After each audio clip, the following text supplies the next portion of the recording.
Hello and नमस्कार, मैं doctor कंचन Singh Bharat homeopathy में आप सभी का स्वागत करती हूँ और आशा करती हूँ कि आप सभी अच्छे और स्वस्थ होंगे।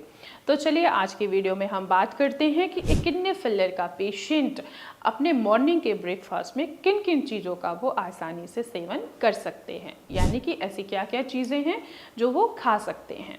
अक्सर पेशेंट ओपीडी में पूछते हैं, आते ही पूछते हैं, ट्रीटमेंट से पहले ही, दवाई लेने से पहले ही पूछते हैं कि आप हमें बताइए कि आप हमें डाइट में क्या क्या चीज़ें देंगे जिससे हमें आसानी हो, हम अपनी रिकवरी को फास्ट कर सकें। तो फर्स्ट ऑफ ऑल मॉर्निंग का जो ब्रेकफास्ट होता है वो हेल्दी भी होना चाहिए और पोषक तत्वों से भरपूर होना चाहिए। आप किडनी के पेशेंट हैं तो आपको ऐसा खाना खाना चाहिए जिसमें सोडियम भी कम हो, पोटेशियम भी कम हो, फॉस्फोरस भी कम हो, ये सारी चीज़ें कम हो और साथ ही साथ प्रोटीन जो है वो बैलेंस फॉर्म में हो और फाइबर भी बैलेंस फॉर्म में हो। तो एक किडनी फेलियर का पेशेंट अपने ब्रेकफास्ट में किन किन चीज़ों का सेवन वो आसानी से कर सकते हैं। फर्स्ट ऑफ ऑल जो आप अपने ब्रेकफास्ट में शामिल कर सकते हैं वो है सूजी का चीला।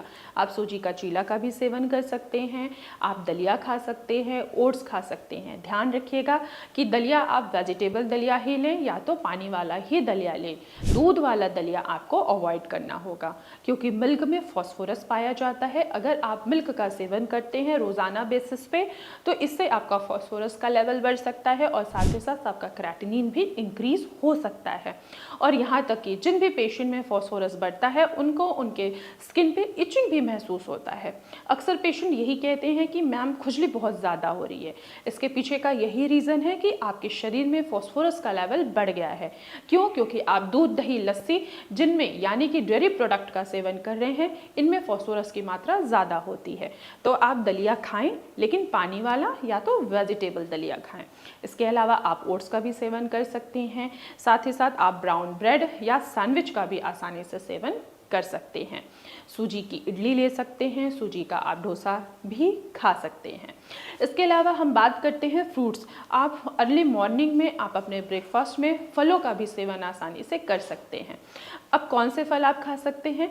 जिनमें एंटीऑक्सीडेंट भरपूर हो, जैसे कि एप्पल। आप एप्पल का सेवन कर सकते हैं। आप साथ ही साथ पपाया का भी सेवन कर सकते हैं। पपाया आपके डाइजेशन के लिए अच्छा होगा, जो आपको एनर्जी भी प्रोवाइड करेगा। तो आप एप्पल, पपाया और इसके अलावा अगर आप डायबिटिक पेशेंट हैं और डायबिटीज़ के वजह से, शुगर के वजह से आपकी किडनी डैमेज हुई है तो आप जामुन और अमरूद का भी आसानी से सेवन कर सकते हैं। आप वाटरमेलन और मस्क मेलन को अवॉइड करिए क्योंकि मस्क मेलन में पोटेशियम पाया जाता है और वाटरमेलन में वाटर कंटेंट ज़्यादा होता है। बहुत सारे ऐसे पेशेंट हैं जो सूजी, दलिया, ओट्स, पोहा खाना बिल्कुल पसंद नहीं करते हैं। तो ऐसे कंडीशन में आप रोटी भी का भी सेवन आसानी से कर सकते हैं या स्टफ चपाती, जिसमें आप गाजर, मूली और प्याज को स्टफ करके भी इनका आसानी से सेवन कर सकते हैं। बहुत सारे पेशेंट हैं जो पोहा, इडली, डोसा खा के बिल्कुल उनका मन नहीं करता है कि हाँ वो ये चीज़ों का सेवन करें, तो उनके लिए भी ऑप्शन है कि आप चपाती ज़रूर खा सकते हैं। ध्यान ज़रूर रखिएगा कि आप जो चपाती खा रहे हैं वो गेहूं के आटे का होना चाहिए, मैदा बिल्कुल भी नहीं होना चाहिए। अगर आप मैदे का सेवन करेंगे तो इससे आपकी प्रॉब्लम्स बढ़ सकती है।